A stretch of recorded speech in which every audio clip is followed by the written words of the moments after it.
ঋতুর হিসেবে শীতকাল আসতে আরও বাকি ৩ দিন। তবে এরই মধ্যে শীতের দাপট শুরু হয়েছে দেশের উত্তরাঞ্চল সহ অনেক জায়গায়।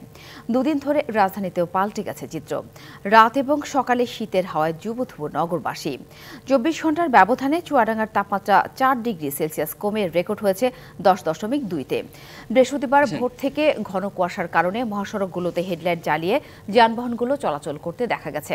কয়েকদিন তাপমাত্রার আরও কমার আভাস দিয়েছে আবহাওয়া অধিদপ্তর। ঘন কুয়াশার চাদরে ঢাকা পড়েছে উত্তরের জেলা পঞ্চগড়ের পথঘাট। বুধবার রাতভর ঝরতে থাকে বৃষ্টির মতো কুয়াশা। ২ দিন ধরে সূর্যের দেখা না মেলায় তীব্র শীত অনুভূত হচ্ছে। সকাল ৬টায় জেলার সর্বনিম্ন তাপমাত্রা রেকর্ড হয়েছে ১২.৭ ডিগ্রি সেলসিয়াস। উত্তরের জেলা ঠাকুরগাঁওয়ে শুরু হয়েছে শীতের দাপট। সকালে তাপমাত্রা রেকর্ড করা হয়েছে ১৩.২ ডিগ্রি সেলসিয়াস। প্রচন্ড ঠান্ডা পড়ছে। এই ঠান্ডায় আমাদের গাড়ি ঘোড়া চালানো খুব সমস্যা হচ্ছে। ভাড়া ভুতু লোকজনও কম বেড়াচ্ছে ভাইয়া, ঠিক আছে। বাজারে কোনো লোকজন নেই, দোকান খুলেছি, খুলে সে মাছি মারা মতন বসে আছে। আজকে এত যে কুয়াশা, যা বলা যায় না, যে তাপমাত্রা কুয়াশার অনেকটা বাড়ে গেছে আজকে। শীতের আরও খবর জানবো পঞ্চগড় ও নওগাঁর সহকর্মীদের কাছ থেকে। প্রথমে যেতে চাই পঞ্চগড়ে, সেখানে আছেন সহকর্মী আবু সালে রায়হান। রায়হান, জানাবেন শীতের তীব্রতা কেমন অনুভূত হচ্ছে আর কি বা পূর্বাভাস আছে আবহাওয়ার? শিয়া বাটার ও ভিটামিন ই সমৃদ্ধ Lily glam beauty soap. Lily, always beautiful. জি, উত্তরের জেলা পঞ্চগড়ে কিন্তু বরাবরের মতো এবারেও শীতের তীব্রতা আমরা অনেকটাই লক্ষ্য করছি। হেমন্তের শেষে কিন্তু শীতের তীব্রতা যেন আরো বেশি হয়েছে, যে একেবারে জেঁকে বসেছে শীত। গত সপ্তাহখানেক ধরে আমরা কিন্তু দেখছি জেলার পথঘাটগুলোতে অতিরিক্ত পরিমাণে ঘন কুয়াশায় কিন্তু ছেয়ে থাকছে। বেশিরভাগ সময় কিন্তু আমরা দেখছি যে দিনের বেলাও গত কিছুদিন আগে সূর্যের মুখ কিছুটা দেখা মিলল, গত ২ দিন ধরে কিন্তু তেমনটা সূর্যের মুখ দেখা মেলেনি। ফলে দিনের বেলা কুয়াশার পরিমাণ কম থাকলেও সন্ধ্যার পর থেকে কিন্তু অতিরিক্ত ঘন কুয়াশা পথঘাট ছেয়ে যাচ্ছে। সামান্যতম দূরত্বেও কিন্তু দেখা যাচ্ছে না। মহাসড়কগুলোতে দিনের বেলা হেডলাইট জ্বালিয়ে যানবাহনগুলো চলাচল করছে। এছাড়া দিনের বেলা সূর্যের দেখা না মেলায় তেমন কাঙ্ক্ষিত উত্তাপও না থাকায় শীতের তীব্রতা কিন্তু জেলা জুড়ে অনুভূত হচ্ছে। হিমেল হাওয়া কিন্তু এই জেলার শীতের তীব্রতা আরো বাড়িয়ে দিচ্ছে। আবহাওয়া অফিস বলছে যে শীত আরো কয়েকদিন পরে আরো অনেকটাই বেড়ে যাবে এবং ডিসেম্বরের মাঝামাঝি বা শেষের দিকে কিন্তু শৈত্যপ্রবাহের দেখা মিলতে পারে, এমনটাই আমরা জানিয়েছি। তো এই জেলার নিম্ন আয়ের যারা মানুষ রয়েছেন তাদের সাথে আমরা কথা বলেছি, যারা বেশিরভাগই শ্রমজীবী মানুষ।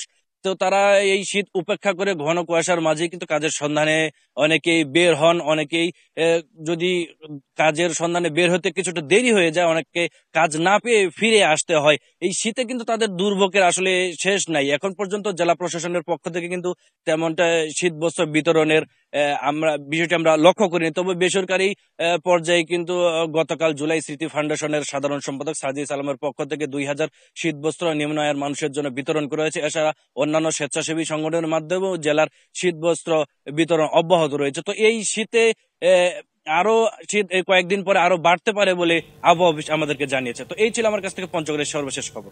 ধন্যবাদ রায়হান। এবার নওগাঁর শীতের খবর জানবো সহকর্মী একে সাজুর কাছ থেকে। সাজু, বুধবারও তো নওগাঁয় দেশের সর্বনিম্ন তাপমাত্রা রেকর্ড করা হয়েছে। আজ শীতের তীব্রতা কেমন দেখছেন আর জনজীবনে বা কেমন প্রভাব পড়েছে? সাথী, আপনাকে ধন্যবাদ। আপনি লক্ষ্য করবেন আমার পিছনে যদি একটু লক্ষ্য করেন যে আবহাওয়ার আজকে যে ঘন কুয়াশার ঘনত্ব, এটি লক্ষ্য করলে সহজেই অনুভব করা যাবে যে শীতের দাপট নওগাঁয় কতটা দাপট বেড়েছে। গত ৩ দিন থেকে সূর্যের মুখ নওগাঁবাসী দেখতে পারে নাই, এই অবস্থায় চলছে। গতকাল ছিল ১১.৭ ডিগ্রি সেলসিয়াস। আজকের আবহাওয়ার খবরটি পেতে আর একটু দেরি হবে, ৯টার পরে আবহাওয়া আমরা জানতে পারি। সবচেয়ে যে বিপাকে পড়েছে নওগাঁবাসী, সবচেয়ে বিপাকে পড়েছে খেটে খাওয়া মানুষ, শ্রমজীবী মানুষেরা বিপাকে পড়েছে। নওগাঁয় আপনি জানে থাকবেন যে নওগাঁ কিন্তু কৃষি প্রধান অঞ্চল। এই কৃষি প্রধান অঞ্চলে ধান কাটামারাই শুরু হয়েছে, পুরোদমে শুরু হয়েছে, এবং এই ধান কাটামারাই করতে গিয়ে শ্রমিকেরা সবচেয়ে বিপাকে পড়েছে এবং খেটে খাওয়া মানুষেরা বাধ্য হয়ে যারা বাইরে বের হতে হচ্ছে এই আবহাওয়ার সাথে পাল্লা দিয়ে, তারা সবচেয়ে বিপাকে পড়েছে। এছাড়া যে সবজি, সবচেয়ে আলুর এবার দাম বৃদ্ধি পাওয়ার কারণে নওগাঁতে আলুর চাষ হয়েছে অনেক বেশি। এই যে আগাম আলুতে এই আবহাওয়ার কারণে রোগ দেখা দিয়েছে, ইতিমধ্যে রোগ দেখা দিয়েছে। তবে আমরা একটু জানবো শ্রমিকদের কাছ থেকে যে আজকে যে আবহাওয়ার মধ্যে যে কাটতেছেন, ধান কাটতেছেন, আবহাওয়া কিরকম, ঠান্ডা কতটা বেড়েছে? প্রচুর ঠান্ডা, প্রচুর ঠান্ডা। শীতের মধ্যে কাজ করা যাচ্ছে না, তাই বাধ্য হয়ে আসতে হচ্ছে যে আমাদের বউ বাচ্চা আছে, আমাদের বউ বাচ্চা তো খাওয়াতে হবে, কি করব, এই জন্য বাধ্য হয়ে আমরা শীতের মধ্যে কাজ করতে আসছি আর কি। সাথে শুনছিলেন যেমনটি, তো এই অবস্থা শ্রমিকদের সকলেরই এই অবস্থা। তবে যে আবহাওয়ার ঘনত্ব বা এই যে বৃষ্টির মতো এখনো কিন্তু পড়ছে, বৃষ্টির পড়ছে শৈত্যপ্রবাহ। আমরা গতকাল যেটা আবহাওয়া আঞ্চলিক আবহাওয়া অফিস সূত্রে জানছি যে শৈত্যপ্রবাহ এখনো নওগাঁর উপর দিয়ে বইতে শুরু করে নাই। শৈত্যপ্রবাহ বইলে এটি ভয়াবহ অবস্থা ধারণ করবে।